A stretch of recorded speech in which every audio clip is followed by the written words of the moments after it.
Brazil আজকে নিজেরা ভুল করে ফেললো, যেখানে 12 মিনিটে গোল দিয়ে দিছে। রাপিনহা দুর্দান্ত একটা ফ্রি কিকে গোল পেয়েছে, সেখানে তারা এই লিডটা ধরে রাখতে পারেনি। হাফ টাইমের কিছুক্ষণ আগেই, মানে 2 মিনিট আগেই গোলটা খেয়ে বসে। এক সমতায় চলে আসে কলম্বিয়া। তারপরে আপনার দ্বিতীয়ার্ধে কোনো গোলই পায়নি, এক গোলে ড্র হয়েছে। বাট গ্রুপ চ্যাম্পিয়ন হয়ে কলম্বিয়া কোয়ার্টার ফাইনালে চলে গিয়েছে এবং গ্রুপ রানার চাপ হয়ে ব্রাজিল চলে গিয়েছে। বাট ব্রাজিলের জন্য মানে খারাপ হয়ে গিয়েছে। ব্রাজিল মানে উরুগুয়ের সাথে কোয়ার্টার ফাইনালে পড়ে গিয়েছে। যেই উরুগুয়ে কিন্তু দুর্দান্ত একটা টিম, তারা কিন্তু শক্তিশালী, খুবই শক্তিশালী।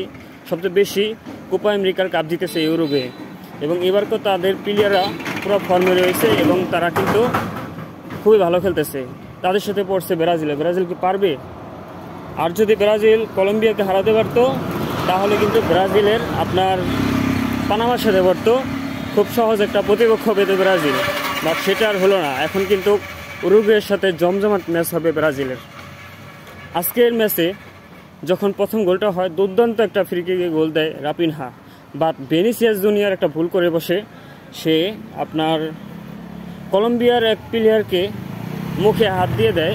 সেই কারণে তাকে রেফারি হলুদ কার্ড দিয়ে দেয়। এই জন্য তার 2টা হলুদ কার্ড পাওয়াতে তিনি কোয়ার্টার ফাইনাল ম্যাচ মিস করবে। এই জন্য ব্রাজিল বড় ধাক্কা খাবে, কারণ ভিনিসিয়াস জুনিয়র যদি না থাকে তাহলে কিন্তু ব্রাজিল অনেক পিছিয়ে থাকবে। বিশেষ করে রদ্রিগো ফর্মে নেই এবং এনরিক তিনিও নেই। তাই ব্রাজিলের জন্য কষ্ট হয়ে যাবে উরুগুয়ের সাথে জিততে।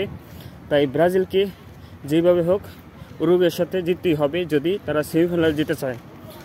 কলম্বিয়া আজকে দুর্দান্ত খেলেছে, এই জন্যই তারা ড্র করেছে। বিশেষ করে হামেস রদ্রিগেজ খুব ভালো খেলেছে এবং কলম্বিয়া দুর্দান্ত ফর্মে রয়েছে। তারা লাস্ট 26 ম্যাচের মধ্যে 20টায় জয় পেয়েছে এবং 6টা ড্র হয়েছে, কোনো হার নেই। তার মানে তারা খুবই ভালো খেলতেছে।